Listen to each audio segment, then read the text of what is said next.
Exodus chapter 22.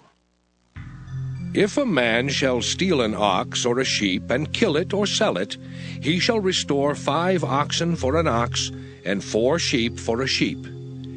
If a thief be found breaking up, and be smitten that he die, there shall no blood be shed for him. If the sun be risen upon him, there shall be blood shed for him, for he should make full restitution. If he have nothing, then he shall be sold for his theft. If the theft be certainly found in his hand alive, whether it be ox or ass or sheep, he shall restore double. If a man shall cause a field or vineyard to be eaten, and shall put in his beast, and shall feed in another man's field, of the best of his own field and of the best of his own vineyard shall he make restitution. If fire break out and catch in thorns, so that the stacks of corn or the standing corn or the field be consumed therewith, he that kindled the fire shall surely make restitution. If a man shall deliver unto his neighbor money or stuff to keep, and it be stolen out of the man's house, if the thief be found, let him pay double. If the thief be not found, then the master of the house shall be brought unto the judges, to see whether he have put his hand unto his neighbor's goods. For all manner of trespass, whether it be for ox, for ass, for sheep, for raiment, or for any manner of lost thing, which another challengeth to be his, the cause of both parties shall come before the judges. And whom the judges shall condemn, he shall pay double unto his neighbor. If a man deliver unto his neighbor an ass, or an ox, or a sheep, or any beast to keep, and it die, or be hurt, or driven away, no man seeing it, then shall an oath of the Lord be between them both, that he hath not put his hand unto his neighbor's goods, and the owner of it shall accept thereof, and he shall not make it good. And if it be stolen from him, he shall make restitution unto the owner thereof. If it be torn in pieces, then let him bring it for witness, and he shall not make good that which was torn.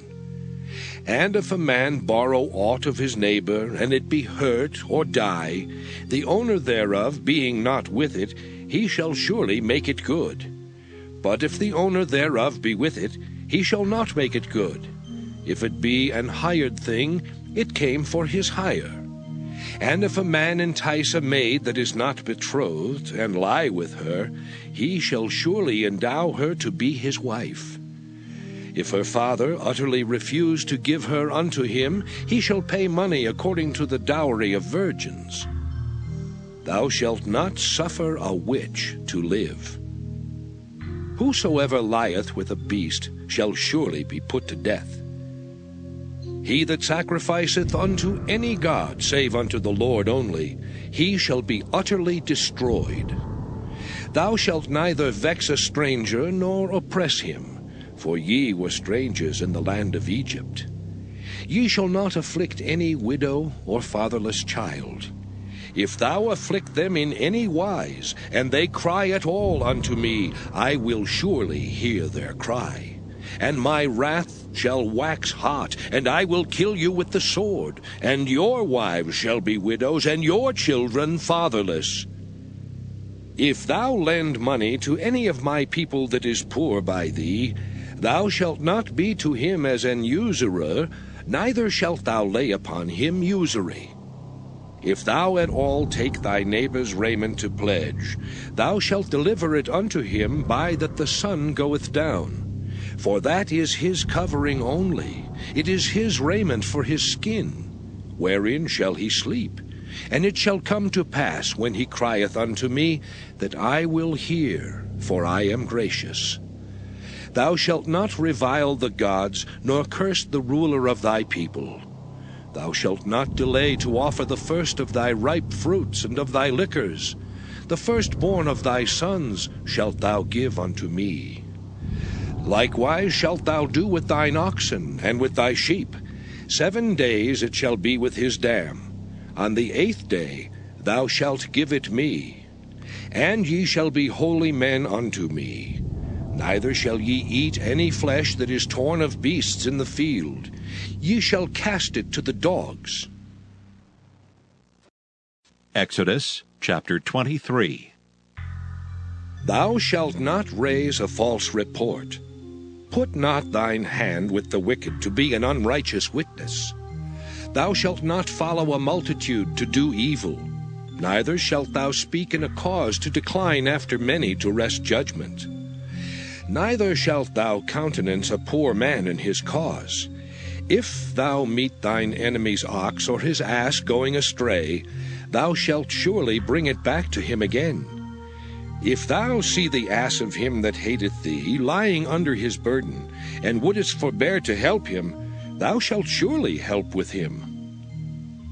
Thou shalt not wrest the judgment of thy poor in his cause. Keep thee far from a false matter, and the innocent and righteous slay thou not, for I will not justify the wicked. And thou shalt take no gift, for the gift blindeth the wise, and perverteth the words of the righteous. Also thou shalt not oppress a stranger, for ye know the heart of a stranger, seeing ye were strangers in the land of Egypt. Psalm 64. To the chief musician, a psalm of David. Hear my voice, O God, in my prayer. Preserve my life from fear of the enemy. Hide me from the secret counsel of the wicked, from the insurrection of the workers of iniquity, who whet their tongue like a sword, and bend their bows to shoot their arrows, even bitter words, that they may shoot in secret at the perfect. Suddenly do they shoot at him, and fear not. They encourage themselves in an evil matter. They commune of laying snares privily. They say, who shall see them? They search out iniquities. They accomplish a diligent search. Both the inward thought of every one of them and the heart is deep. But God shall shoot at them with an arrow. Suddenly shall they be wounded. So they shall make their own tongue to fall upon themselves. All that see them shall flee away, and all men shall fear, and shall declare the work of God, for they shall wisely consider of his doing. The righteous shall be glad in the Lord, and shall trust in him, and all the upright in heart shall glory. Psalm 65. To the chief musician, a psalm and song of David. Praise waiteth for thee, O God, in Sion, and unto thee shall the vow be performed. O thou that hearest prayer, unto thee shall all flesh come. Iniquities prevail against me. As for our transgressions, thou shalt purge them away. Blessed is the man whom thou choosest, and causest to approach unto thee, that he may dwell in thy courts. We shall be satisfied with the goodness of thy house, even of thy holy temple. By terrible things and righteousness wilt thou answer us, O God of our salvation, who art the confidence of all the ends of the earth, and of them that are afar off upon the sea, which by his strength setteth fast the mountains, being girded with power, which stilleth the noise of the seas, the noise of their waves, and the tumult of the people. They also that dwell in the uttermost parts are afraid at thy tokens. Thou makest the outgoings of the morning and evening to rejoice. Thou visitest the earth, and waterest it. Thou greatly enrichest it with the river of God, which is full of water. Thou preparest them corn, when thou hast so provided for it. Thou waterest the ridges thereof abundantly. Thou settlest the furrows thereof. Thou makest it soft with showers. Thou blessest the springing thereof. Thou crownest the year with thy goodness, and thy paths drop fatness. They drop upon the pastures of the wilderness, and the little hills rejoice on every side. The pastures are clothed with flocks. The valleys also are covered over with corn. They shout for joy. They also sing. Acts 12. Now about that time Herod the king stretched forth his hands to vex certain of the church, and he killed James the brother of John with a sword. And because he saw it pleased the Jews, he proceeded further to take Peter also. Then were the days of unleavened bread. And when he had apprehended him, he put him in prison, and delivered him to 4 quaternions of soldiers to keep him, intending after Easter to bring him forth to the people. Peter therefore was kept in prison, but prayer was made without ceasing of the church unto God for him. And when Herod would have brought him forth, the same night Peter was sleeping between 2 soldiers, bound with 2 chains, and the keepers before the door kept the prison. And behold, the angel of the Lord came upon him, and a light shined in the prison. And he smote Peter on the side, and raised him up, saying, Arise up quickly. And his chains fell off from his hands. And the angel said unto him, Gird thyself, and bind on thy sandals. And so he did. And he saith unto him, Cast thy garment about thee, and follow me. And he went out and followed him, and wist not that it was true which was done by the angel, but thought he saw a vision. When they were past the first and the second ward, they came unto the iron gate that leadeth unto the city, which opened to them of his own accord. And they went out, and passed on through one street, and forthwith the angel departed from him. And when Peter was come to himself, he said, Now I know of a surety that the Lord hath sent his angel, and hath delivered me out of the hand of Herod, and from all the expectation of the people of the Jews. And when he had considered the thing, he came to the house of Mary, the mother of John, whose surname was Mark, where many were gathered together praying. And as Peter knocked at the door of the gate, a damsel came to hearken, named Rhoda. And when she knew Peter's voice, she opened not the gate for gladness, but ran in, and told how Peter stood before the gate. And they said unto her, Thou art mad. But she constantly affirmed that it was even so. Then said they, It is his angel.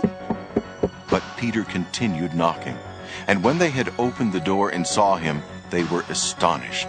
But he, beckoning unto them with the hand to hold their peace, declared unto them how the Lord had brought him out of the prison. And he said, Go, show these things unto James and to the brethren. And he departed and went into another place. Now as soon as it was day, there was no small stir among the soldiers, what was become of Peter. And when Herod had sought for him, and found him not, he examined the keepers, and commanded that they should be put to death. And he went down from Judea to Caesarea, and there abode. And Herod was highly displeased with them of Tyre and Sidon. But they came with one accord to him, and, having made Blastus, the king's chamberlain, their friend, desired peace, because their country was nourished by the king's country. And upon a set day, Herod, arrayed in royal apparel, sat upon his throne, and made an oration unto them. And the people gave a shout, saying, It is the voice of a god, and not of a man. And immediately the angel of the Lord smote him, because he gave not God the glory. And he was eaten of worms, and gave up the ghost. But the word of God grew and multiplied. And Barnabas and Saul returned from Jerusalem when they had fulfilled their ministry, and took with them John, whose surname was Mark.